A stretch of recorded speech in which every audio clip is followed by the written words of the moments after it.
హల్లెలూయా, హల్లెలూయా. చూడండి, పరిశుద్ధ గ్రంథములో నుండి మనము దేవుని వాక్యాన్ని ధ్యానం చేసుకుందాం. దేవుడు మనతో అనేకమైన సందర్భాలలో తను మనతో మాట్లాడిన రీతిగా దేవునికి మనము అనుకూలంగా మనము నడుచుకునే వారిగా ఉండాలి. దేవుడు మనకిచ్చిన ఒక చక్కనైన వాక్యము ఏబు గ్రంథము 7వ అధ్యాయము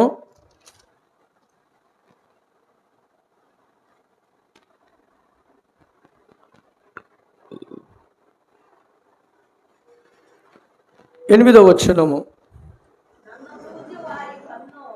నన్ను చూచు వారి కన్ను నన్ను చూడరు, నీ కన్నులు నా తట్టు చూచును కానీ నేను ఉండకపోదును. మేఘము విడిపోయి అదృశ్యము అగునట్లు పాతాళమునకు దిగిపోయిన వాడు మరి ఎప్పుడునో రాడు. హల్లెలూయా. చూడండి, ఇక్కడ దేవుని కన్నులంట ఎవరిని చూస్తున్నాయి? మనుషులైన మనలను చూస్తున్నాయి. ఎందుకు చూస్తూ ఉన్నాయి? ఆయన అనేకమైన సందర్భాలలో అనేకమైన విషయాలలో అనేకమైన విధాలుగా మన పరిస్థితులను గమనించడానికి ఆయన కన్నులు మనను చూస్తూ ఉన్నాయి. అందుకని 8వ అధ్యాయం 5వ వచనం మనం చదివితే 8వ అధ్యాయము 5వ వచనం 8వ అధ్యాయం 5వ వచనం, నీవు జాగ్రత్తగా దేవుని ఎదికిన ఎడల సర్వశక్తుడగు దేవుని బతిమాలుకున్న ఎడల నీవు పవిత్రుడవై యథార్థవంతుడవై అయిన ఎడల నిశ్చయముగా ఆయన నీ యందు శ్రద్ధ నిలిపెను. హల్లెలూయా, హల్లెలూయా. ఇప్పుడు ఆయన నీ యందు శ్రద్ధ నిలిపెను. ఎప్పుడు? పైన చెప్పాడైనా నువ్వు జాగ్రత్త పడు. ఎందుకంటే నీకున్న పరిస్థితులన్నీ దేవుడికి తెలుసు. నీకున్న స్థితిగతులన్నీ దేవుడికి తెలుసు. నీకు ఏమి ఉందో తెలుసు, ఏమి లేదో తెలుసు, నువ్వు ఎలా ఉన్నావో తెలుసు, నువ్వు ఏ బలహీనతతో ఉన్నావో తెలుసు, నువ్వు ఏ ఆర్థిక పరిస్థితిలో ఉన్నావో తెలుసు, నువ్వు ఏ శ్రమలలో శోధింపబడుతున్నావో తెలుసు. నీకున్న శ్రమలేంటో ఆయనకు తెలుసు.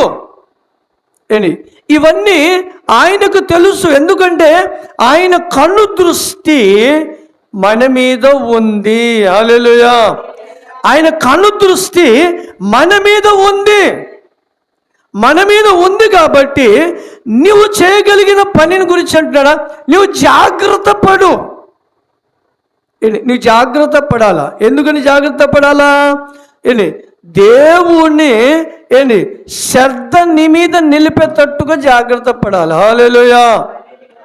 దేవుని శ్రద్ధ నీ మీద నిలిచేటట్టుగా నువ్వు జాగ్రత్త పడాలా. నువ్వు జాగ్రత్త పడకపోతే, నువ్వు జాగ్రత్తగా ఉండకపోతే, ఇప్పుడు మనకు ఒక సందర్భం, ఒక దారిలోకి వెళ్తూ ఉన్నాం. వెళ్తున్న సందర్భంలో ఆ దారిలో పక్కన ఒక గుంట త్రోయబడి ఉంటుంది. ఆ గుంట పక్కన త్రోయబడి ఉంటుంది. దాని పక్క నుంచి నడిచి వెళ్ళాలి. వెళ్ళేటప్పుడు మనము మన ఆలోచన చేత వెళ్తామా, జాగ్రత్తగా వెళ్తామా? ఒక అపాయం అనేది ఉంది, ఒక గుంట అనేది ఉంది. ఆ గుంట కోసము జాగ్రత్త పడాలి. జాగ్రత్త పడి మనము ఆయన యందు జాగ్రత్తగా ఉంటే ఆయన శ్రద్ధ మన మీద నిలుపుతాడు. హల్లెలూయా. దేవుని శ్రద్ధ మన మీద నిలిచిపోయింది అనుకోండి, దేవుని శ్రద్ధ మన మీద నిలిచిపోయింది అనుకో, ఆటోమేటిక్గా ఇంకా మనం చేయగలిగిన పని ఏమి లేదు. ఆయన ఎలా ఆశీర్వదిస్తూ ఉంటాడో అది ఆయన ప్రణాళిక. హల్లెలూయా. ఆయన మనలను ఎలా ఆశీర్వదిస్తూ ఉంటాడో అది ఆయన ప్రణాళిక. ఆటోమేటిక్గా ఆయనే తీసుకెళ్తా, మనము చెప్పవలసిన అవసరం లేదు. అందులో ఒక చోట అంటాడు ఆయన, నీ అవసరాలు ఏంటో నీ నోటు నుండి రాకమునిపే నేను ఎరిగాను. నీ అవసరాలు ఏంటో నీ నోటు నుంచి రాకమునిపే నేను ఎరిగాను. చెప్పవలసిన అవసరము లేదు. కానీ మనం చేయగలిగిన పని ఏంటంటే ఆయనకేం చేయాలి? ప్రార్థన చేయాలి. ప్రార్థన మనము ఎంతగా చేస్తూ ఉంటామో అక్కడే అంటాడు చూడండి, 6వ వచనంలో, నీ నీతికి, చూడండి, హల్లెలూయా. ఎవరిని బట్టి? ఎవరిని బట్టి? ఆయన మన నీతి, మన నీతిని బట్టి ఆయన మన నివాస స్థలములను ఆయన వర్ధిల్ల చేస్తాడు. హల్లెలూయా. ఆయన వర్ధిల్ల చేసే దేవుడు, ఆయన కృప చూపించే దేవుడు, ఆయన ఆశీర్వదించే దేవుడు. ఏంటి దేవుడు మనకిచ్చిన ధన్యత అంటే నీ అవసరాలు ఏంటో ఏంటి నాకు తెలుసు. హల్లెలూయా. నాకు తెలుసు, నీ అవసరాలు ఏంటో నాకు తెలుసు. హల్లెలూయా. కనుక దేవుడు తెలియపరుస్తున్న మాట ఏంటంటే మనము దేవుని యందు మనము ఎంతగా జాగ్రత్తగా ఉండాలండి. జాగ్రత్తగా ఉండాలి. మీకు ఒక సాక్ష్యం చెప్తాం, గమనించండి. బయట సంఘాలలో చూడండి, ఏ కార్యక్రమము చేయాలన్నా వాళ్ళకి ఏంది ఇంత ఇవ్వాలి. సేవకులు మీటింగ్ వెళ్ళారనుకోండి, మాకు ఇంత ఇస్తే మేము వస్తూ ఉంటారు. సతీష్ కుమార్ని పిలిస్తే 25 లక్షలు కావాలి. ఇప్పుడు ఆయన మీటింగ్కి రావాలంటే 25 లక్షలు కావాలి. వాళ్ళ రేంజ్ ఏంటి. మ్యాచెస్ గారి ప్రస్తుతానికి మాత్రం ఏం లేదు. ఆయన దేవుని కృపలో నడుస్తున్నాడు. హల్లెలూయా. ఆయన డబ్బులు ఏం తీసుకోడు. మీటింగ్కి టైం ఉంటే చాలు వస్తాడు. ఎందుకంటే మనకు ఆయనకి పిలిపించాం కాబట్టి దాని అనుభవం నాకు తెలుసు. ఆయన రూపాయి తీసుకోడు. ఏంటి కానికి ఇచ్చామనుకో, అయ్యా నువ్వు ముందు నీ చర్చిలో పనే ఉందో చూడు అంటాడు ఆయన. నేను 2 సార్లు ఇచ్చాను, 2 సార్లు అదే అన్నాడు ఆయన. తర్వాత ఇవ్వాల, నీ చర్చిలో ఏ కార్యక్రమం ఉందో అది చూసుకుని ఈ డబ్బు దాన్ని వాడు ఏంటి. ఎందుకంటే దేవుడు నాకు ఇచ్చాడు సమృద్ధి. హల్లెలూయా అని ఆయన అంటాడు. అలా చెప్పుకుంటూ ఉంటే చాలామంది చాలా రకరకాలుగా ఇంత ఇస్తేనే వస్తారు. కానీ నేను ఇంచుమించు ఇప్పటికీ 10-15 మీటింగ్స్లు చేశాను, కానీ ఎవరి దగ్గర రూపాయి అంటూ తీసుకోలేదు. నా దగ్గర ఉన్న ఇచ్చొస్తాను నేను. దేవునికి స్తోత్రం. నాకు తోచినంత మీటింగ్కి నన్ను పిలిపించానుకో నేను ఇచ్చొస్తాను, నేను ఆశించాను. ఎందుకంటే బైబిల్లో ఉన్న వాక్యం ఏంటంటే నువ్వు ఉచితంగా కృప పొందావు, నువ్వు ఉచితంగా కృప పొందావు, నువ్వు ఉచితంగా ప్రకటించు. బైబిల్ చెప్తున్న మాట. మనం ఉచితంగా కృప పొందాము. మనం డబ్బు పెట్టి కొన్నింది కాదు దేవుని కృప. ఏంటి అందుకని దేవుని వాక్యాన్ని ఉచితంగా మనము ప్రకటించాలి. ప్రకటిస్తే దేవుడు తనకు తెలుసు మనకు ఏ సందర్భంలో ఏ విషయంలో కూడా ఆయన కృప చూపించే దేవుడే ఉన్నాడు. హల్లెలూయా. అయితే దేవుడు ఒక గొప్ప కార్యము ఏంటి ఆయనకి తెలుసు. మనకు ఏ అవసరమో ఏంటి మందిరం కావాలని ప్రార్థన చేశాం, దేవుడు కృప చూపించాడు. ఈరోజు ఇప్పుడు వెళ్ళి వచ్చేవాడికి. హల్లెలూయా. ఉచితముగా ఆయనకి తెలుసు. ఏంటి మనం నా డబ్బులు పెట్టి కొనింది కాదు, ఏంటి డబ్బులు పెట్టి కొనుక్కుంది కాదు. ఆయన పని ఆయన చేసుకుంటూ వెళ్తాడు. ఇంచుమించు 25-30 లక్షలు వాల్యూ కలిగిన స్థలం దేవుడు కృప చూపించాడు. హల్లెలూయా. నేను అదే అంటాను. ఇక్కడ ఆయన అంటున్నాడు, నువ్వు జాగ్రత్త, నీ నీతికి తగినట్లుగా నీ నివాస స్థలాన్ని వర్ధిల్ల చేస్తా. నీ నివాస స్థలాన్ని వర్ధిల్ల చేస్తా అంటే మన దగ్గర ఏం కావాలి? ఇప్పుడు నీతి అవసరం, నీతి మనకు అవసరం, యథార్థత మనకు అవసరము. దేవుని కృప పని చేయాలా, మనం జాగ్రత్తగా ఉండాలి. ఏ విషయంలో నుంచి గురించి కూడా జాగ్రత్తగా ఉండాలి మనం. హల్లెలూయా. జాగ్రత్తగా మనం ఉండవలసిన అవసరం మనకు ఎంతో ఉంది. అందుకని అన్నాడు, నీ నీతికి తగినట్లుగా నీ నివాస స్థలాన్ని వర్ధిల్ల చేయును. 7వ వచనంలో అంటాడు చూడండి, అప్పుడు నీ స్థితి మొదట కొద్దిగా ఉండినను అప్పుడు నీవు మహా అభివృద్ధి పొందెదవు. హల్లెలూయా. ఎప్పుడు మహాభివృద్ధి పొందుతాము? మన నీతికి మనము తగినట్లుగా ఉంటే దేవుడు మనలను అభివృద్ధిలోకి తీసుకెళ్తాడండి. ఆయన తీసుకెళ్తాడు. మనం ఎంత చేసినా, కొంతమంది చెప్తూ ఉంటారు, అక్కడక్కడ సాక్ష్యం వింటూ ఉంటాం, మేము ఎన్ని చేసినా కానీ మాకేమీ దొరకట్లేదండి, మా అప్పులివి తీరట్లేదండి అంటూ ఉంటారు. కానీ దేవుడికి తెలుసు నీ ఎంత అప్పు ఉందో ఆయనకి తెలుసు. నువ్వు ఎందుకు అప్పు చేస్తున్నావో దేవుడికి తెలుసు. నీ అప్పు ఎందుకు అవుతుందో దేవుడికి తెలుసు అండి. అప్పు ఎందుకు అవుతుందో దేవుడికి తెలుసు. అప్పు ఎందుకు చేస్తున్నావో దేవుడికి తెలుసు.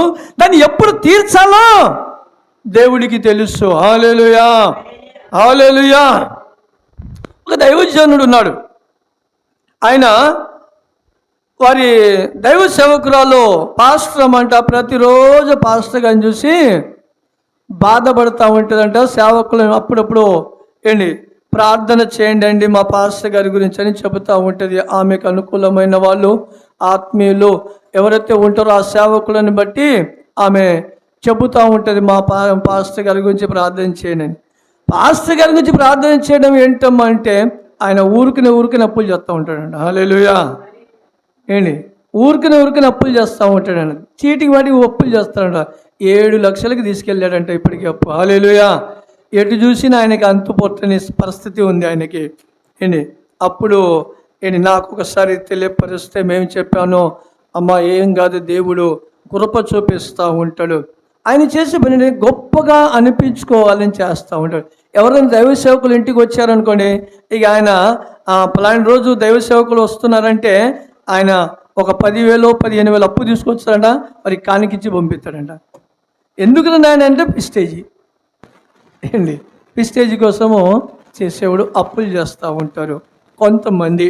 కానీ దేవుడు మీరు తగినట్లుగా ఏమన్నాడు అక్కడ, నీ నీతికి తగినట్లుగా మీరు తగినట్లుగా ఉండాలా దేవుని సన్నిధిలో. మనం తగినట్లుగా ఉండాలా దేవుని సన్నిధిలో. మన నీతి తగినట్లుగా ఉండాలా దేవుని సన్నిధిలో. ఎప్పుడైతే మనం తగినట్లుగా ఉంటామో, మన పరిస్థితిని బట్టి మనం ఎలా ఉంటామో, మన స్థితిగతులను బట్టి మనం ఎలా ఉంటామో దేవుడు కృప చూపిస్తూ ఉంటాడు. హల్లెలూయా. దేవుడు కృప చూపిస్తూ ఉంటాడని. దేవుని మీద మాత్రమే ఆధారపడాలి మనం. దేవుని మీద మనం ఆధారపడితే మన అవసరాలు ఏంటో ఆయనకు తెలిసే ఉన్నది. హల్లెలూయా. అందుకని 34వ అధ్యాయం, కీర్తన గ్రంథం 34వ అధ్యాయము ఆ 8వ వచనంలో ఒక చక్కని మాట మనకు కనబడుద్ది. 34వ అధ్యాయం 8వ వచనం. హల్లెలూయా. చూడండి, ఇక్కడ ఈ 8వ వచనం అంటున్నాడు,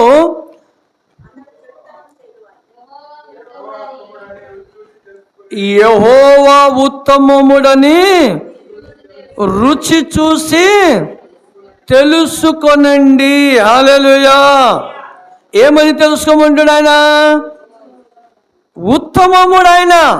ఉత్తమముడని నువ్వు రుచి చూసి తెలుసుకో. నువ్వు తెలుసుకో ఆయన ఎటువంటి దేవుడే ఉన్నాడో తెలుసుకో. కింద ఆయన ఆశ్రయించునరుడు ధన్యుడు. యెహోవా భక్తులారా ఆయన యందు భయభక్తులు ఉంచండి. హల్లెలూయా. ఏమంటున్నాడు ఇప్పుడు? దేవుడు ఇక్కడ 3 విషయాలు చెప్పాడని. ఆయన ఉత్తమముడని నువ్వు రుచి చూసి తెలుసుకో, యెహోవా భక్తులారా అంటున్నాడు. ఎవరు భక్తులారా? యెహోవా భక్తులారా. వేరే వేరే ఒక భక్తులు కాదు, వేరే వేరే భక్తులను గురించి చెప్పట్లేదు ఆయన. యెహోవా భక్తులారా, ఆయన యందు భయభక్తి కలిగి ఉంచండి. మీరు మీ భయము మీ భక్తి ఆయనలో ఉంచండి. మీ భక్తి అంటూ ఆయనలో ఉంచండి. ఆయన కనికరమిచ్చే దేవుడు, ఆయన కనికరించే దేవుడు.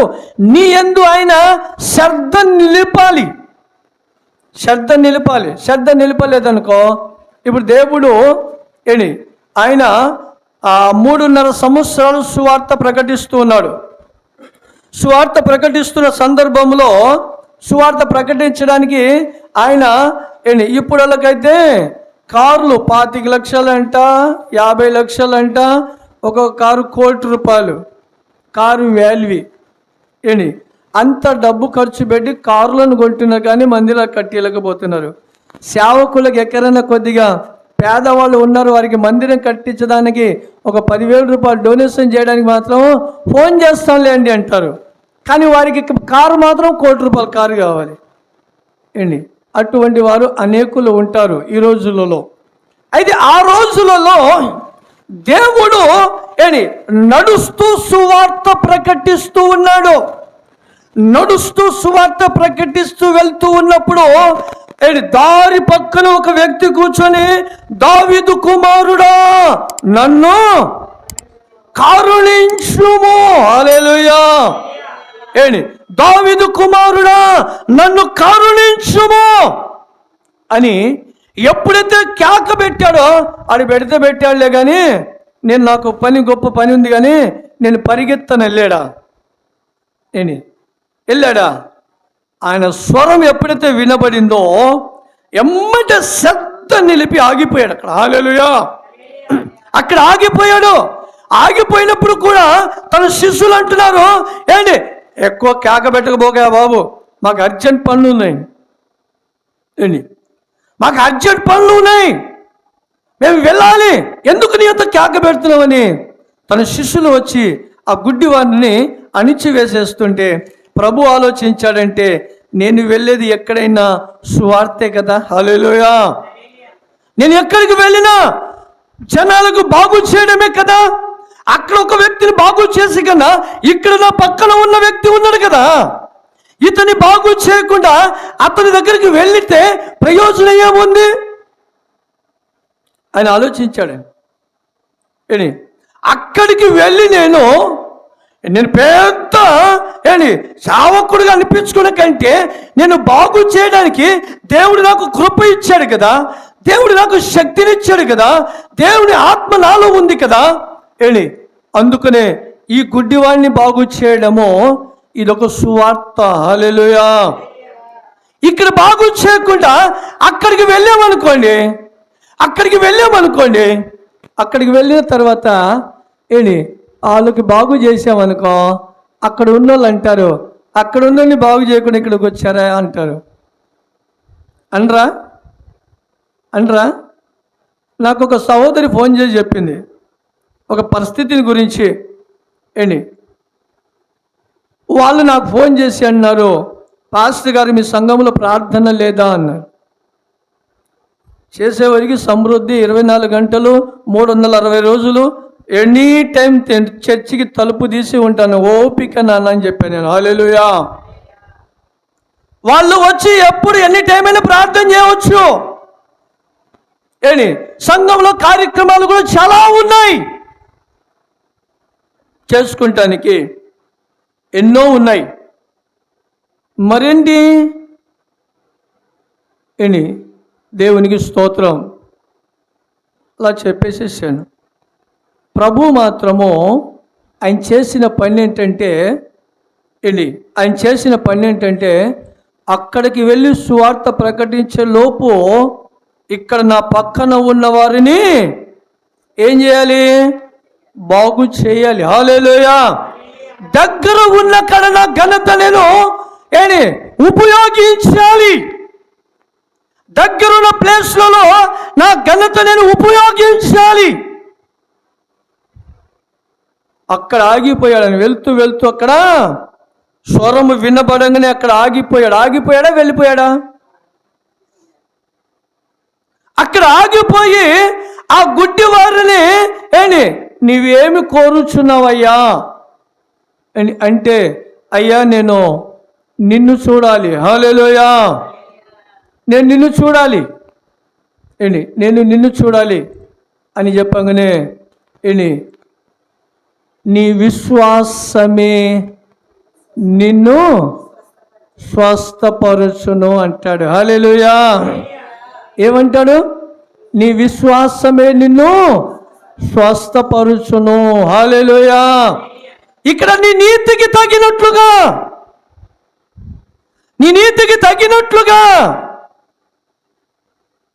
మనలో ఉన్న నీతిని బట్టి ఆయన అంటాడు, ఆయనలో ఉన్న నీతి అదేనండి. నన్ను ఎవరు బాగు చేయలేదు, యేసే నన్ను బాగు చేస్తాడు. యేసే నన్ను బాగు చేస్తాడు.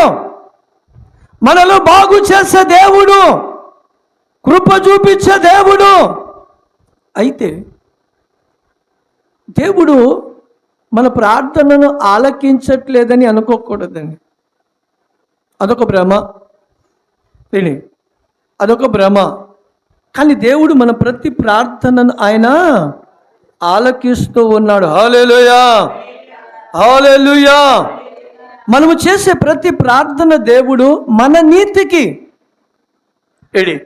నీతికి తగ్గినట్లుగా ఆయన కృప చూపిస్తున్నాడు. హల్లెలూయా.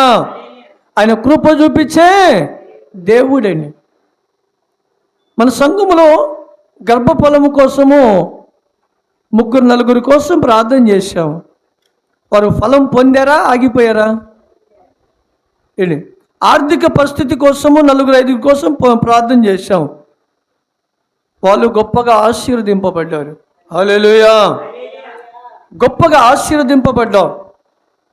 ఉన్నోళ్ళు మన దగ్గరే ఉన్నారు, ఆశీర్వదింపబడ్డవారు. వారికి ఒక టైంలలో ఒకరికి తినటానికి లేకపోతే కరోనా టైంలలో భయంకరమైన వ్యాధులతో ఉన్నప్పుడు నేను వెళ్ళి వారి ఇంటికి ప్రార్థన చేశాను. ఈరోజు వాళ్ళు గొప్ప స్థానంలో ఉన్నారు. 20,000 రూపాయల సెల్లు గిఫ్ట్ ఇచ్చారు మనకి. హల్లెలూయా. నీతికి తగినట్లుగా ఈ 20,000 రూపాయల సెల్లుది గిఫ్ట్ ఇచ్చారు వాళ్ళు. ఇంకా చాలా చాలా చేస్తూ ఉన్నారు. చేస్తూనే ఉన్నారు ఇంకా చాలా చాలా. కాకపోతే మన కంటి ఎదురు కనబడేది అమ్మాయి లేదా మాట. దేవుడు కార్యం చేస్తూ ఉన్నాడు నీతికి తగినట్లుగా. మన నీతిని బట్టి దేవుడు కార్యము చేసే దేవుడు. హల్లెలూయా. అందుకని అక్కడ ఆయన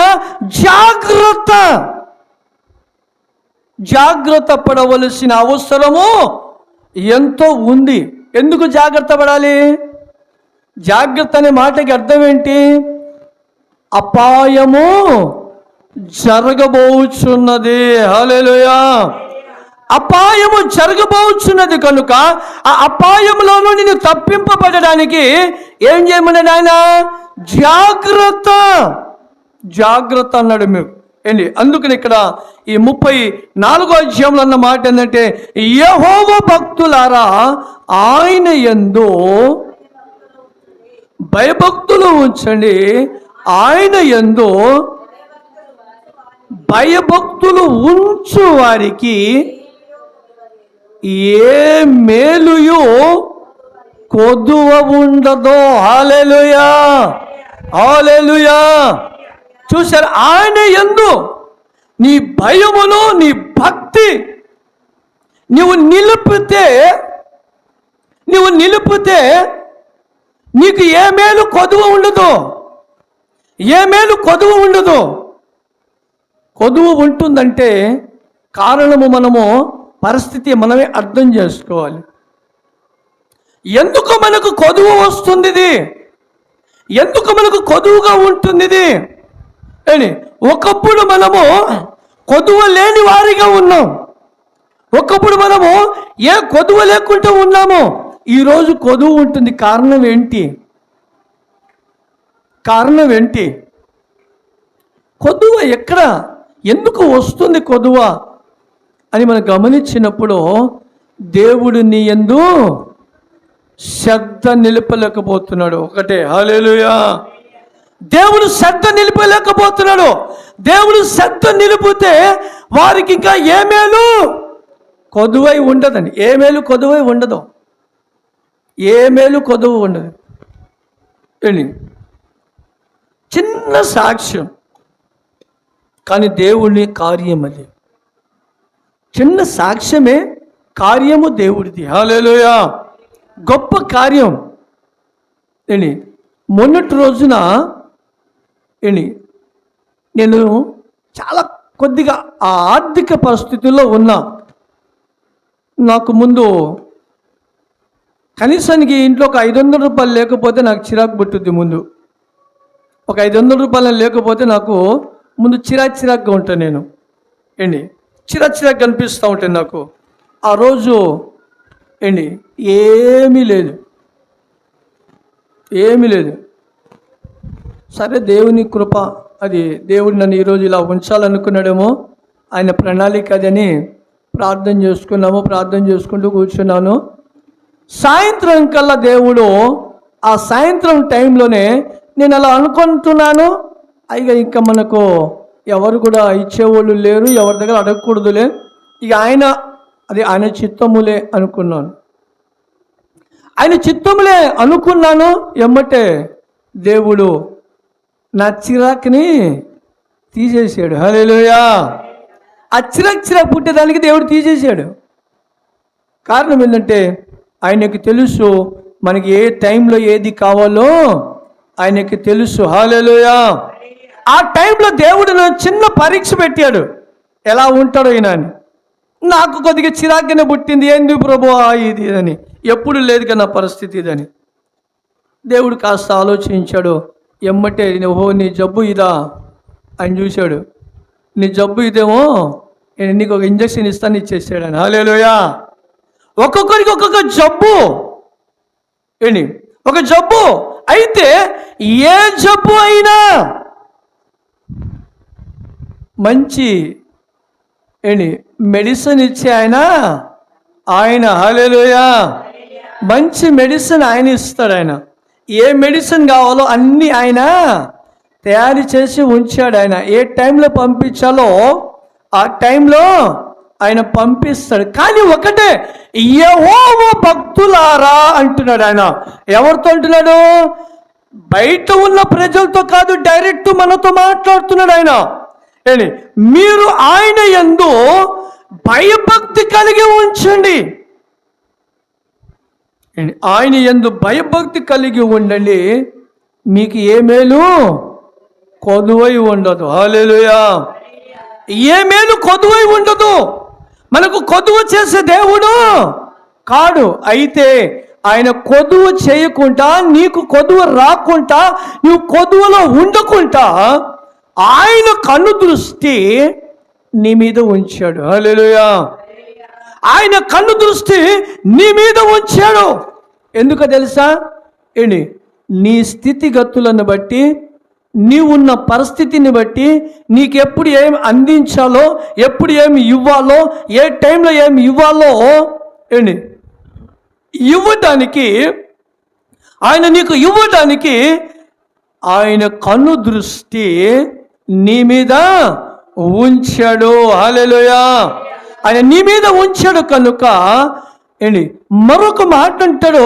యాకోబు రాసిన పత్రికలో ఒక చక్కని ఒక మాట ఉంటుందండి మనకి.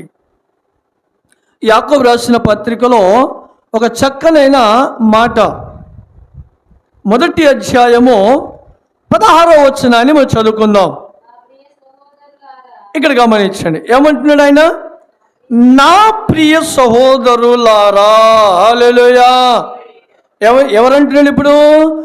నా ప్రియ సహోదరులారా, మోసపోకండి. మీరు శ్రేష్టమైన ప్రతి ఈవియు, సంపూర్ణమై ఉన్న ప్రతి వరమును పరసంబంధమైనదై ఆ జ్యోతిర్మయుడగు తండ్రి యొద్ద నుండి వచ్చును. హల్లెలూయా. చూశారండి ఏమంటున్నాడు ఆయన? నా ప్రియ సహోదరులారా, మోసపోకండి, మీరు మోసపోకండి. ఎందుకంటే మోసపోకండి అన్నాడంటే అప్పుడు మన మధ్యలో ఎవరున్నారు? మోసం చేసేవాళ్ళు ఉన్నారు. హల్లెలూయా. మోసపోకుడు అన్నప్పుడు మోసం చేసేవాడు ఉన్నాడు కనుక మీరు మోసపోకండి. మీరు మోసపోకండి. దేవుడు ఏం చేస్తాడంట? ఆయన శ్రేష్టమైనది ప్రతి ఈవి సంపూర్ణమైన ప్రతి వరము పర సంబంధమైనదే జ్యోతిర్మయుడకు తండ్రి యొద్ద నుండి వచ్చును. హల్లెలూయా. చూసారా? మోసపోకండి నాన్న. మోసం చేసేవాళ్ళు చాలామంది ఉన్నారు. దేవుడు మనకు పరీక్షిస్తూ ఉంటాడు. దేవుడు మనకు పరీక్ష పెడతా ఉంటాడు. ఒక్కొక్క టైంలలో, ఒక్కొక్క సందర్భంలో, ఒక్కొక్క పరిస్థితిలో ఆయన పరీక్షిస్తాడు. ఏంటంటే మన విశ్వాసానికి పరీక్షిస్తూ ఉంటాడు. మన విశ్వాసానికి పరీక్షిస్తూ ఉంటాడు. మన పరిస్థితిని మనము ఎప్పుడు మన వైపు చూడకూడదు. కొలస్సీ రాసిన పత్రికలో చక్కనైన మాట ఉంటుంది మనకి. 3వ అధ్యాయం 1వ వచనంలోనే అదిగో ఏమంటున్నాడు ఆయన? మీరు క్రీస్తుతో లేపబడిన వారైతే పైన ఉన్న వాటిని వెతకండి, అక్కడ క్రీస్తు దేవుడు కుడిపార్శ్వము పక్కన కూర్చొని ఉన్నాడు. పైన ఉన్న వాటి మీదే కానీ. హల్లెలూయా. ఏమంటున్నాడండి? భూ సంబంధమైన వాటి మీద మీ మనసు పెట్టకండి. భూ సంబంధమైన వాటి మీద మనసు పెట్టవద్దు అంటున్నాడు. అంత చక్కగా చెప్తున్నాడు కదా. మీరు మోసపోకండి. మోసము చేసేవాడు భూ సంబంధమైన వాటిలో ఉన్నాడు. మోసము చేసేది భూ సంబంధమైన వాటి మీద ఆశ. ఆశ, ధనపేక్షము, ఘనత, ఇవన్నీ ఈ భూ సంబంధమైన వాటి మీద, మేము ఘనముగా ఉండాలని ఎంచుకుంటారు. కానీ వారి పడిపోతూనే ఉంటారు. మేము ఘనముగా ఉండాలనుకుంటారు. నో, దేవుడికి తెలుసు నీకు ఎంతవరకు ఉంచాలో అంతవరకు ఉంచడానికి. ఇంకొక విషయం మీకు గమనించండి, చాలా జాగ్రత్తగా గమనించండి. మనం ఊదే బోర్లు ఉన్నాయి కదా, ఆ బోర్లకి ఎంత గాలి పెడితే అంతే ఉంటుంది. ఎక్కువ గాలి ఊదామనుకో ఏం చేసేది? అది పగిలిపోద్ది. ఎక్కువ గాలి కానీ నన్ను పెడితే అది ఏమైతే పేలిపోద్ది. మనకు కూడా దేవుడు అది ఇచ్చాడు. ఆయన మనకి ఎంతవరకు కావాలో అంతవరకు ఇచ్చాడు. అంతవరకు ఉంటే మంచిది, లేకపోతే పొట్టుమంది పేలిపోద్ది. అది ఎంతవరకు కావాలో ఆయన నిర్ణయించాడు. హల్లెలూయా.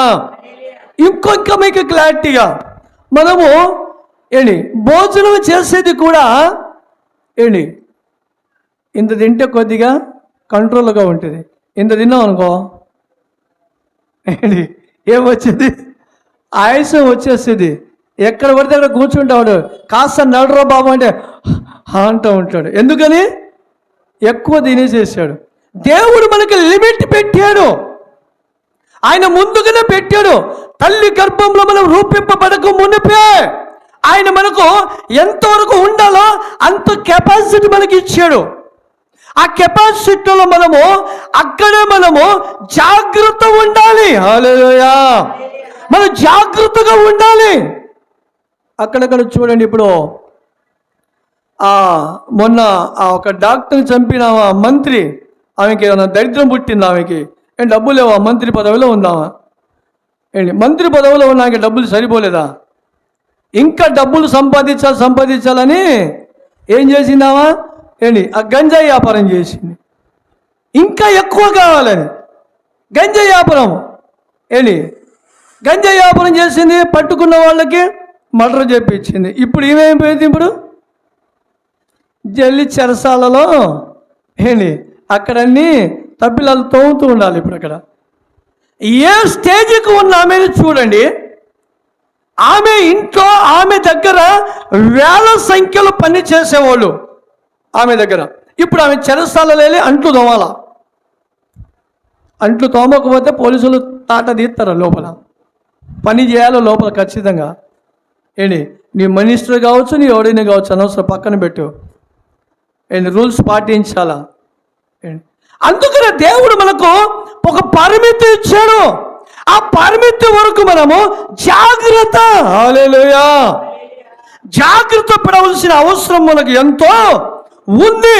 అది కూడా దేవుని యొద్ద నుండి మనం పొందాలి. హల్లెలూయా. దేవుని యొద్ద నుండి మనము పొందాలి. పొందడానికి మనము ప్రయాసపడాలి. అందుకని అక్కడ ఈ యాకోబు రాసిన పత్రికలు అన్నాడు ఆయన, మీరు మోసపోకండి. మోసం చేసేవాళ్ళు సమాజంలో ఉన్నారు. అందుకోసం మీరు జాగ్రత్త పడండి.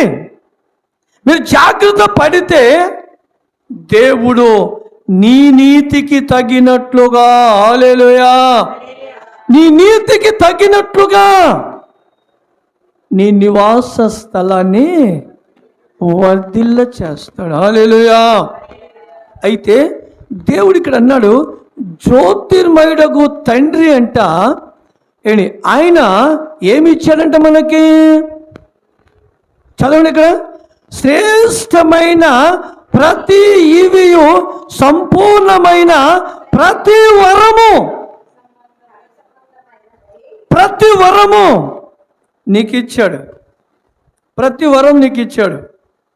ఏంటి, మీకు క్లారిటీ చూపిస్తాను, వినండి. దేవుడు మనకు ఒక్కొక్క వరం ఇచ్చాడు. ఇప్పుడు పాస్టర్ మనకి వాక్యం చెప్పమని చెప్పుదా ఏంటి? ఆమెలాగా నన్ను పాడబాడదు, నేను పాడతానా? నా గొంతు నేను పాడాను అనుకో, మీరందరూ లేచి పారిపోతారు. హల్లెలూయా.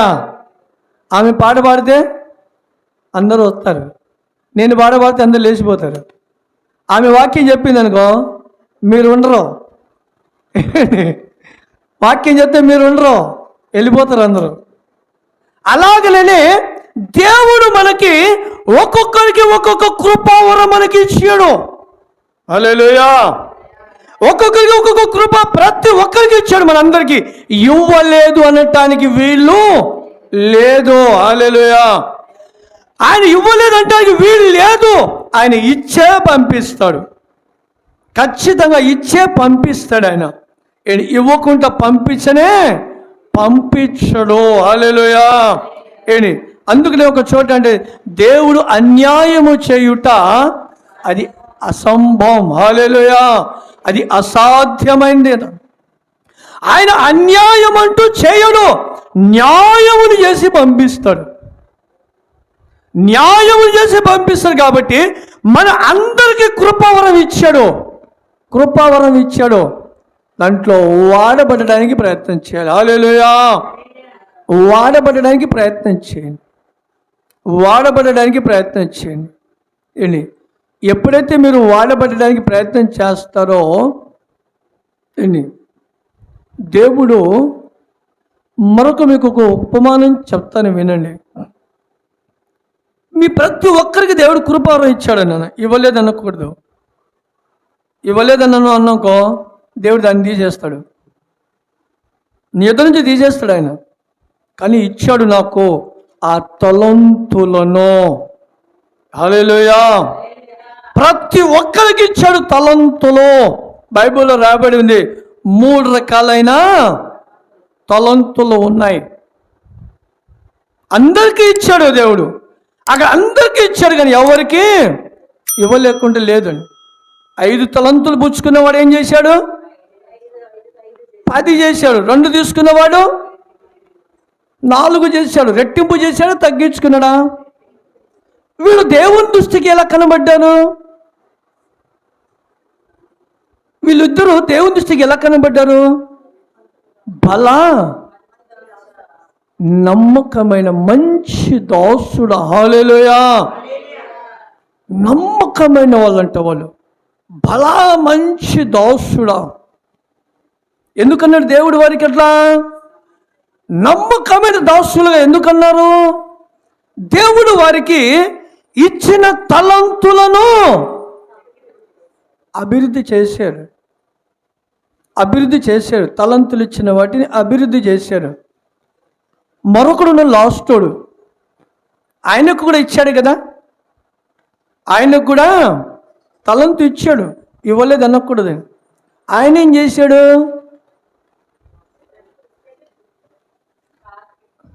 ఆ తలంతులు ఏం చేశాడు? ఆయన నిర్లక్ష్యం చేశాడు. హల్లెలూయా. బైబిల్లో పాతి పెట్టాడని ఉంది, అంటే దాని మీద ఆయన శ్రద్ధ పెట్టలా. దాన్ని పెంచకపోతే దేవుడు ఇప్పుడు ఈ ముగ్గురులో మనము గమనిస్తే ఆయన శ్రద్ధ నిలిపాడు. ఎవరి మీద శ్రద్ధ నిలిపాడు? ఇప్పుడు లాస్ట్ వన్ మీద నింపాడా? పైన 2 పైన నిలిపాడు శ్రద్ధ దేవుడు. లాస్ట్ వన్ పైన ఎందుకు నిలపలేదు? మరి ఆయన తలంతులు ఇచ్చాడు కదా. ఆయన ఏం చేశాడు? నిర్లక్ష్యం చేశాడు. హల్లెలూయా. నిర్లక్ష్యం చేస్తే దేవుడికి శ్రద్ధ రావాల్సినది ఏమొచ్చింది? అక్కడ కోపం వచ్చేసింది. హల్లెలూయా. కోపం వచ్చింది. అందుకని అంటున్నాడు ఆయన, మోసపోకండి యెహోవా భక్తులారా, మీరు మోసం పోకండి. దేవుడు కృప చూపించేవాడు. చెడ్డ దాసుడు అని చెప్పేశాడు ఆయనకి. చెడ్డ దాసుడు అని చెప్పేశాడు ఆయనకి. ఎందుకని? ఆయనకిచ్చిన తలంతులను ఏం చేశాడు? వ్యర్థం చేసుకున్నాడు. ఇప్పుడు మనకిచ్చాడు దేవుడు తలంతు. దానిని మనము ఆ తలంతులను మనం రెట్టింపు చేయకపోతే మనకేమంటాడు ఆయన? మంచి దాసుడు అంటాడా? గమనించండి. మనకిచ్చిన తలంతుల్లో, మనకిచ్చిన జ్ఞానములో, మనకిచ్చిన ఆలోచనలలో కొంతమందిని చూస్తూ ఉంటాం. మీరు గమనించండి. దేవుడు మనకి ఏం కొద్దు చేశాడు? శరీరంలో శక్తి ఇవ్వలేదా? ఇచ్చాడు కదా. సమృద్ధమైన శక్తి ఇచ్చాడు. కాలు చేతులన్నీ ఇచ్చాడు. మనం పనులు చేసుకుంటానికి జ్ఞానం కూడా ఇచ్చాడు. మీరు టౌన్లోకి వెళ్తున్నప్పుడు రైల్వే స్టేషన్ కాడనో ఆ బ్రిడ్జి కాడ చూడండి ఎలా ఉన్నారు. వారికి ఏం లేదు? జ్ఞానం లేదు. వారికి జ్ఞానం లేదని కాదు, దేవుడు అన్నీ ఇచ్చాడు. కానీ దుష్టుడు వారిలో ప్రవేశించాడు. దుష్టుడు వారిలో ప్రవేశించి వారికి ఆ స్థితిలో తీసుకువెళ్ళాడు. ఒక్కొక్కరు యవనస్తులు ఉన్నారు. వాళ్ళు పెళ్లి పిటాకులు చేసుకున్న వాళ్ళు ఉన్నారు.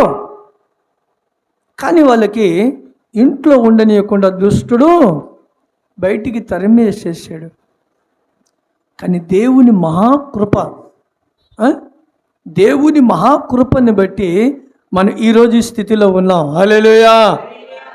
మనం ఈ స్థితిలో ఉన్నాం అంటే మనం దేవుని ఎంత కృప పొందామండి. మనకి లేదా కృప? మనకున్న ఈ ఆస్తి ఎంత సంపాదించే మనం ఏమైనా వచ్చుదా? మనం ఏమని తీసుకెళ్తామా? వారికి వచ్చిన పరిస్థితి మనకు వస్తే మన పరిస్థితి ఏంటి? నేను అనుకుంటాను, ఒకప్పుడు నా జీవితము వారిలాగా ఉండేది. దేవుని మహాకృపను బట్టి ఆయన నన్ను రక్షించాడు కాబట్టి నేను ఈరోజు ఈ స్థానంలో ఉండి ఆయన సన్నిధిలో నేను ఇలా ఉన్నాను. హల్లెలూయా. దానికోసం నేను ఎంత రుణపడి ఉండాలి. నేను నా తల్లిదండ్రులు రక్షించలేదు, పొలిటికల్ వాళ్ళు కూడా నన్ను రక్షించలేదు, దేవతలు రక్షించలేదు, ఎవరు రక్షించలా నన్ను. కానీ ప్రభు మాత్రమే నన్ను రక్షించాడు. హల్లెలూయా. 6 నెలలు నేను ఎక్కడ ఏ గడ్డి తిన్నానో తెలియదు నాకు. 6 నెలలు నా పొట్ట ఎండిపోయింది. ఎంతమంది రాళ్లతో కొట్టారో ఈ పిచ్చోడని. ఇప్పుడు మనం కొట్టట్లే పిచ్చోడు రాళ్లతో అని. ఎంతమంది నేను రాళ్లతో కొట్టారో, ఎన్ని దెబ్బలు నా మీద పడ్డాయో, ఎక్కడెక్కడ పండుకున్నానో, ఎక్కడెక్కడ ఏ అడవి ప్రాంతంలో ఉన్నానో, ఏ చెట్ల కాడ ఉన్నానో, ఏ పురుగులతో ఉన్నానో. ఒకే ఒక కారణము, దేవుడు నా యందు చిన్న శ్రద్ధ నిలిపాడు. నా పరిస్థితిని చూసి ఆ టైంలలో, హల్లెలూయా, ఆ పరిస్థితిలో ఆయన శ్రద్ధ నిలిపి ఎప్పుడైతే తన మందిరంలోకి నేను వెళ్ళానో నాలో ఉన్న ఆ అపవిత్రత పోయి దేవుని పరిశుద్ధాత్మ వచ్చేసేసింది. హల్లెలూయా. దేవుని పరిశుద్ధాత్మ వచ్చేసేసింది. ఇప్పుడు ఈ స్థితిలో ఉన్నాను, అప్పుడు ఆ స్థితిలో ఉన్నాను. మరి ఆయనకి మనం ఎంత రుణపడి ఉండాలని, మనం ఆయనకి ఎంత రుణపడి ఉండాలి. మనకి ఇచ్చిన వాటిని మన దేవునికి ఎంత రుణపడి ఉండాలి. దేవుడు అన్ని సమకూరుస్తున్నాడు, అన్ని సమకూరుస్తూ ఉన్నాడు, అన్ని కోణాల నుంచి ఇస్తూ ఉన్నాడు. అన్ని జ్ఞానం ఇచ్చాడు దేవుడు. దేవుడు అన్నీ ఇచ్చాడు. నా మైండ్లో అన్ని పెట్టాడు దేవుడు. పని చేసి కష్టపడి చేసే పనులన్నీ నా మైండ్లో పెట్టాడు. ఒక చదువు మాత్రమే లేదు, కానీ చదువుతో ఉద్యోగం సంపాదించలేం, కానీ దేవుని పరిశుద్ధాత్మ ద్వారాగా అన్నీ చేయగలుగుతాను. హల్లెలూయా. ఆయన అన్ని కోణాల నుంచి ఆయన వాడుకుంటూ ఉంటున్నాడు. నేను జీవించాలంటే అన్ని విద్య దేవుడు నాకు ఇచ్చాడు, కానీ నేను దేనికి లక్ష్య పెట్టాల. ఈరోజు లారీకి వెళ్తే 15 రోజులు నేషనల్ డ్యూటీకి లారీకి వెళ్ళి వస్తే 40-50 వేల రూపాయలు లారీ డ్రైవర్లు తీసుకొస్తున్నారు. ఈ రోజులలో 10-15 రోజులలో లారీకి వెళ్తే లారీ డ్రైవర్గా చేసినవాడిని నేను, లారీని మెయింటైన్ చేసినవాడిని నేను. చేయగలుగుతాను. పక్కన పడేసేసాను, లైసెన్స్ చించి పడేసేసాను. నా దేవుని కంటే ప్రాముఖ్యమైనది కాదు. నా బంధువులు రోజు నన్ను ఫోన్ చేసి ఊరికి వెళ్ళినలా నన్ను తిడతారు. మా ఊళ్ళు, అరే అందరూ పొలాలు వేసుకొని పంటలు పండించుకుంటారా, నీ పొలం గడ్డి మొలుస్తుందిరా అదని. చేసుకొని నీకేం వచ్చిందిరా, నీకు ఆ సేవ ఏంటో ఇక్కడే చేసుకొని ఈ పొలం పండించుకోమంటాడు. అది నా నిర్ణయం కాదు. హల్లెలూయా. పొలాలన్నీ విడిచిపెట్టేసేసి ఈరోజు దేవుని పని చేస్తున్నాను. ఎందుకని? ఆయన మనకి ఈ స్థితిలో ఉంచాడు. హల్లెలూయా. ఆయన మనకి ఈ స్థితిలో ఉంచాడు, మనకి ఇచ్చాడు తలంతులు. మన ద్వారాగా ఎన్ని ఆత్మలు రక్షింపబడాలో పర సంబంధమైన వరములను దేవుడు మనకి ఇచ్చాడు. దానిని మనము వృద్ధిలోకి తీసుకువెళ్ళాలి. హల్లెలూయా. వృద్ధిలోకి తీసుకువెళ్ళాలి. మనకి ఇచ్చిన వాటిలోనేనా దేవునికి వాడబడండి. మీరు, నేను అనేది అదే, మీకున్న జ్ఞానము ఉపయోగించండి. మీకున్న తలంతో జ్ఞానము మీరు ఉపయోగించమంటాను నేను. మీకు ఎక్కడ కూడా నేను మీ ఆలోచనను ఆపేట్లా, మీ ఆలోచన ఎక్కడ ఆపేట్లా, మీరు వాడబడండి అంటాను. మీకు దేవుడు మంచి జ్ఞానం ఇచ్చాడు, మీరు వాడబడని. దేవుడు మహాభివృద్ధి నిన్ను కలగ చేస్తానంటున్నాడు ఆయన. హల్లెలూయా. మహాభివృద్ధి కలగ చేస్తాడు ఆయన. మీరు వాడబడండి అని అంట నేను. ఎందుకంటే దేవుడు నాకు ఇచ్చిన జ్ఞానాన్ని బట్టి నేను మీకు చెప్పేది, మీకు దేవుడు తలంతులు ఇచ్చాడు, ఎందుకు దాన్ని వృద్ధి చేసుకుంటున్నారు మీరు అనేది నా బాధ ఒక్కటే. హల్లెలూయా. ఎందుకు దేవుడు మీకు ఇచ్చిన తలంతులను వ్యర్థపరుచుకుంటున్నారు? ఎందుకు దేవుడు నీకు ఇచ్చిన కృపను నువ్వు వృద్ధపరుచుకుంటున్నావు? దేవుడు అన్ని కోణాల్లో నీకు అవకాశం ఇచ్చాడు. కొన్ని సంఘాలలో పని చేయనీయరు. ఒక సంఘంలో ఒక సహోదరి అయితే నేను అక్కడికి వెళ్తూ ఉంటాను అప్పుడప్పుడు. ఆమె అనేకమైన ఆత్మల కోసం భారం కలిగి ఎంత ప్రార్థన చేసిందంటే అంత ప్రార్థన చేసింది. ఇంట్లో తిండిదామా బయటికి వెళ్ళి సువార్త ప్రకటిస్తూనే ఉంటుంది. వెళ్ళి సంఘంలో వాక్యం చెప్పడానికంట ఆ పాస్టర్ గారు నీ వాక్యం చెప్పొద్దు అన్నాడంట. నీకు అభిషేకం లేదు, నీ వాక్యం చెప్పొద్దు అన్నాడంట ఆమెకి. ఆమె అప్పుడు నన్ను ఫోన్ చేసి, పాస్టర్ గారు అభిషేకం తీసుకోవచ్చా లేదా అని. వాక్యం బోధించడానికి అభిషేకమే కాదమ్మా, వాక్యం బోధించడానికి అభిషేకమే కాదు, నువ్వు ఎక్కడైనా కూర్చొని అభిషేకంని లేకుండా దేవుని వాక్యాన్ని నువ్వు బోధించవచ్చు. హల్లెలూయా. దేవుడు నిన్ను వాడుకోవడానికి ఉద్దేశం కలిగినప్పుడు దేవునికి ఇచ్చిన తలంతులను నీవు వాడబడన్న పాస్ట్గా నేను ఏమాత్రము లక్ష్య పెట్టబోకు. ఎందుకంటే దేవుని తలంతులను నీ దగ్గర వృధపరచాలనుకుంటున్నాడు ఆయన. నువ్వు వెదిగావనుకో సంఘంలో నుంచి నిన్ను తరిమేస్తాడు అనుకుంటున్నాడేమో. పాపం ఆయన భయపడుతున్నాడేమో. ఆయన అలా భయపడుతున్నాడేమో. విశ్వాసులందరినీ నీ వైపు మలుపుకుంటామని భయపడుతున్నాడేమో. అందుకని ఆయన నీకు వాక్యం చెప్పొద్దు అంటున్నాడమ్మా. నీ తలంతు నీవు వాడుకో, దేవుని కృప పొందమని ఇటువంటి కొన్ని వాక్యాలు చూపించాను నేను. అప్పుడు ఆమె వెళ్ళి సువార్త ప్రకటిస్తూ ఉంది. హల్లెలూయా. సువార్త ప్రకటిస్తూ ఉంది. తలంతులు దేవుడు ఇచ్చాడు. నేనేం చేశాను? ఆస్తి సంపాదించినప్పుడు దేవుడు రేపు లెక్క అప్పచెప్పవలసిన అవసరం మనకి బైబిల్లో ఉందా లేదా? మనం ప్రతి దానికి ఒక లెక్క దేవుడికి అప్పచెప్పవలసిన అవసరము ఉంది. హల్లెలూయా. దేవుడు సంతోషించేది ఎప్పుడో తెలుసా? అయ్యా నేను ఇదిగో ఒక్క ఆత్మైనా కానీ నేను రక్షించానంటే దేవుడు సంతోషిస్తాడు. అయ్యా నేను ఈ భూమి మీద ఉన్న అనేకమైన జనులను నేను అన్నదానము చేసి ప్రతిరోజు ఈ భూమి మీద ఉన్న ప్రజలందరికీ అన్నదానం నేనే చేస్తున్నానంటే ఎవరు చేయమన్నాడు అంటాడు ఆయన. హల్లెలూయా. ఎవరు చేయమన్నాడు అంటాడు ఆయన. నీవు భూమి మీద ఉన్న జనులందరికీ రోజు అన్నదానం చేస్తున్నా, అది దేవుడికి ఇష్టం లేదు. దేవుడికి ఇష్టమైన ఏందో తెలుసా? ఆత్మలను రక్షించడం. హల్లెలూయా. నీ ఆస్తి సంపాదించు కాదనట్లా, దాంతోపాటు నువ్వు ఆత్మల భారము కలిగి దేవుడు ఇచ్చిన నీకు తలంతులో వాడబడు. దేవుని తలంతులను వాడబడు. నువ్వు తలంతులలో వాడబడకుండా నీ ఆస్తి సంపాదించిన గెట్ అవుట్ అంటాడు ఆయన. హల్లెలూయా. గెట్ అవుట్ అంటాడు ఆయన. నీకు నా దగ్గర దేవుడు దగ్గర పిలుచుకొని, అమ్మ నా కుమార్తె ఈ భూమి మీద అన్ని అన్నదాన ధర్మాలు చేసావు అని ఆయన నీకు దగ్గర చేర్చుకోడు.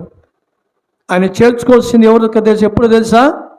నువ్వు తిన్నా తినకపోయినా, నువ్వు సమృద్ధి కలిగి ఉన్నా, నువ్వు అన్ని ఏది చేసినా, ఇదిగో ఇన్ని ఆత్మలు నేను సంపాదించానయ్యా అంటే ఆయన నిన్ను బట్టి ఆయన ఆనందిస్తాడు. హల్లెలూయా. నిన్ను బట్టి ఆయన ఆనందిస్తాడు. అంటే అంటున్నాడు దేవుడు ప్రతి ఒక్కరికి కూడా తలంతులు ఇచ్చాడు నాన్న. మనకు అందరికీ తలంతులు ఇచ్చాడు. ఆ తలంతులను బట్టి మనం ముందుకు సాగుదాము. మన అవసరాలు ఏంటో మన నోట నుండి రాకమునుపే ఆయన ఎరిగి ఉన్నాడని బైబుల్ అంత శ్రేష్టంగా రాయబడింది, అంత చక్కగా రాయబడింది.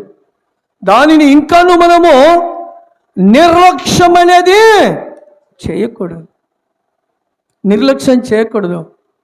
మనకు సమయము దొరికే కొలది ఆయన సన్నిధిలో ప్రార్థనలు చేస్తూ ఉండాలి.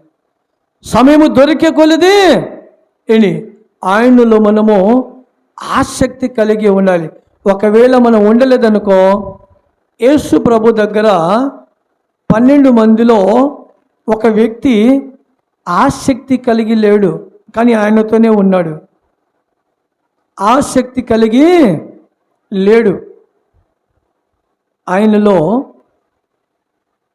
ఎమ్మటే ఆయన ఆసక్తిని బట్టి దేవుని ఆత్మ పనిచేయలేదు, తిరిగి దురాత్మ తనలో పనిచేసింది. హల్లెలూయా.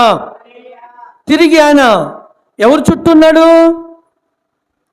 యేసు ప్రభు చుట్టే తిరుగుతూ ఉన్నాడు. మనము కూడా ప్రతి ప్రార్థనలలో పాలు పంపులు పొందుతూనే ఉంటాం.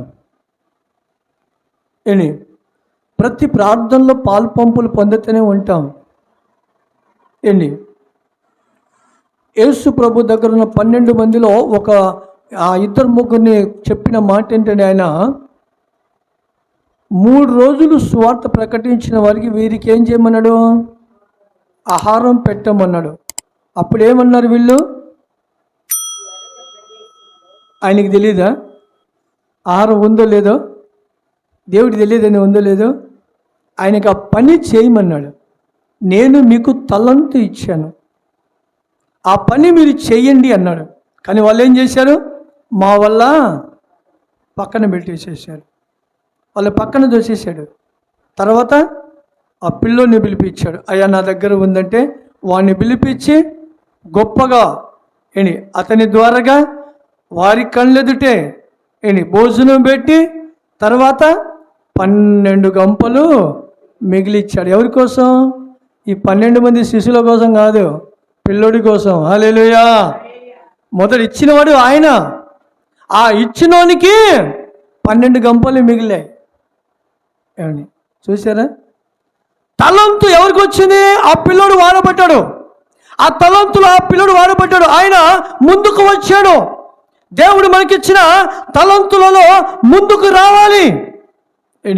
కానీ ముందుకు రాని వ్యక్తి, యోహాను సువార్త 13వ అధ్యాయము 1వ వచనం చదువుకుందాం. ముగిస్తాను. నేను ఒక వాక్యాన్ని చూపించి ముగిస్తాను. యోహాను సువార్త 13వ అధ్యాయము 1వ వచనం.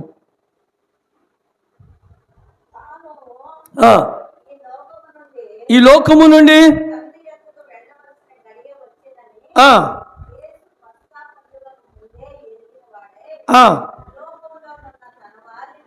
లోకములో ఉన్న తన వారిని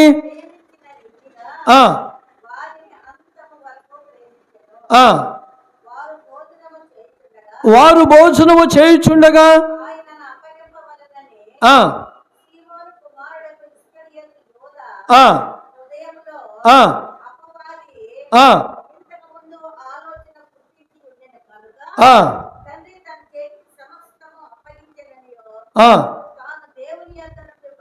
చాలు. అతనిలో ఏమొచ్చింది? ఎక్కడున్నాడు ఆయన? వాళ్ళు భోజనము చేస్తున్న బల్లకాడే ఉన్నాడు. ఆయనను కూడా ప్రేమించాడు. ఇస్కరియోతు యూదను కూడా ప్రేమించాడు. ఆయన ప్రేమించిన వారందరినీ పిలిచాడు. పిలిచిన తర్వాత ఆయన వచ్చాడు. ఆయన ప్రేమలో ఉన్నాడు. కానీ ఆయనలో ఏముంది? అది అపవాది ఉంది. అందుకనే మనకు దేవుని ఆలోచన కాకుండా పర సంబంధమైన ఆలోచన కాకుండా భూ సంబంధమైన ఆలోచన మీద పెట్టేది ఎవరు? దురాత్మ. నీవు క్రీస్తుతో లేపబడిన వాడివైతే పైన ఉన్న వాటినే వెతకండి అన్నాడు. ఈ యూదా దేని వెతికాడు? భూ సంబంధమైన వాటిని వెతికాడు. భూ సంబంధమైన వాటిని వెతికాడు. ఏమని? యేసుని అమ్మి వేసేస్తే ఎంత వస్తే డబ్బు? 30 వెండి నాణ్యాలు అవి తీసుకొని 30 ఎకరాల పొలం కొనొచ్చులే అనుకున్నాడు. హల్లెలూయా. 30 ఎకరాల పొలము కొనొచ్చు అనుకున్నాడు. దేని ఆశించాడు? భూ సంబంధమైన వాటిని ఆశించాడు. అందుకున్నాడు యాకోబు గారు అన్నాడు, సహోదరులారా, నా సహోదరులారా మోసపోకండి. హల్లెలూయా. మోసం చేసేవాడు ఉన్నాడు. ఎవరు? సైతానుగాడు. మనుషులు ఎవరు కాదు, ఏ ప్రజలు కాదు మోసం చేసేది. ఎవరు కూడా, ఏ జనులు, ఏ మనుషుడు మోసం చేయడు. దుష్టుడే మోసం చేస్తాడు. కనుక దేవుడు మీకు పర సంబంధమైన అనేకమైన ఈవీలను మీకు ఇచ్చాడు. సంపూర్ణమైనవి, విలువైనవి దేవుడు మనకి ఇచ్చాడు. వాటిలో మనము వాడబడుదాం, వాటిని కోసము ప్రయాసపడదాం, వాటిని కోసం ఆలోచించుదాం. ఏంటి, దేవుని పనిలో మనము వాడబడదాము, దేవుని పనిని ముందుకు తీసుకెళ్దాం. అలాగున దేవుడు మన నీతికి అన్నాడు అక్కడ. హల్లెలూయా. ఇవన్నీ మనం ముందుకు తీసుకెళ్ళా అనుకో, దాని తర్వాత అన్నాడు ఆయన, నీ నీతికి తగినట్లుగా నీ నివాస స్థలాన్ని వర్ధిల్ల చేస్తా. హల్లెలూయా. మన నివాస స్థలాన్ని ఆయన వర్ధిల్ల చేయాలంటే మనలో దేవుని గురించి ఏముండాలి? నీతి. నీతి. ఈ నీతి ద్వారాగా ఆశీర్వదింపబడదాం, నీతిమంతులుగా ఉందాము, మన నీతి దేవునికి కనపరుస్తాము, మనము దేవుని ఆశీర్వాదం పొందుదాం. దేవుడి మాటలను దీవించి ఆశీర్వదించునుగాక. ఆమేన్. హల్లెలూయా. హల్లెలూయా.